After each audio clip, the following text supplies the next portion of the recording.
Valsad national highway પર ગમખ્વાર અકસ્માત. Divider કૂદીને આવેલા ટેમ્પાએ કારને અડફેટે લેતા દમણની મહિલાનું મોત, પતિ પુત્રી ઈજાગ્રસ્ત. વલસાડના નેશનલ હાઈવે નંબર 48 પર ધમડાચી પીરુફળિયા ગામ પાસે એક હચમચાવી દેનારો અકસ્માત સર્જાયો હતો. દમણથી સુરત પિયર જઈ રહેલા પરિવારની કારને કાળ ભડકી ગયો હતો, જેમાં પત્નીનું મોત નીપજ્યું છે, જ્યારે પતિ અને પુત્રી ઈજાગ્રસ્ત થયા છે. ઘટના સ્થળ પરથી મળતી માહિતી મુજબ એક પરિવાર પોતાની કાર નંબર TD03AG 0026 લઈને દમણથી સુરત તરફ જઈ રહ્યો હતો.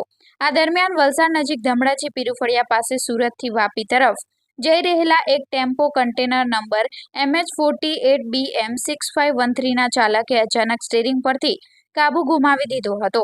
કાબુ ગુમાવતા જ ટેમ્પો હાઈવે વચ્ચેનું ડિવાઈડર કૂદીને રોંગ સાઈડ પર ધસી આવ્યો હતો અને સામેથી આવી રહેલી કારને જોરદાર ટક્કર મારી હતી. અકસ્માત એટલો ભયાનક હતો કે કન્ટેનરની ટક્કર વાગતા જ કાર હાઈવે પરથી 10 થી 20 ફૂટ સુધી હવામાં ફંગોળાઈને બાજુની વાડીમાં જઈને પડી હતી. આ અકસ્માતમાં કારનો કચ્ચરઘાણ વળી ગયો હતો.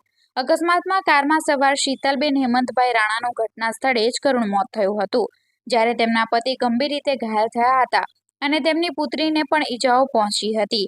આ પરિવાર દમણથી સુરત પિયરમાં જઈ રહ્યો હતો ત્યારે જ રસ્તામાં કરુણિંતિકા સર્જાઈ હતી. પોલીસ કાર્યવાહી ઈજાગ્રસ્તોને તાત્કાલિક સારવાર માટે નજીકની હોસ્પિટલમાં ખસેડવામાં આવ્યા છે. ઘટનાની જાણ થતાં જ વલસાડ રૂરલ પોલીસનો કાફલો ઘટના સ્થળે પહોંચી ગયો હતો અને પોલીસે અકસ્માતગ્રસ્ત વાહનોને સાઈડ પર કરી ટ્રાફિક હળવો કર્યો હતો અને આગળની કાર્યવાહી હાથ ધરી હતી.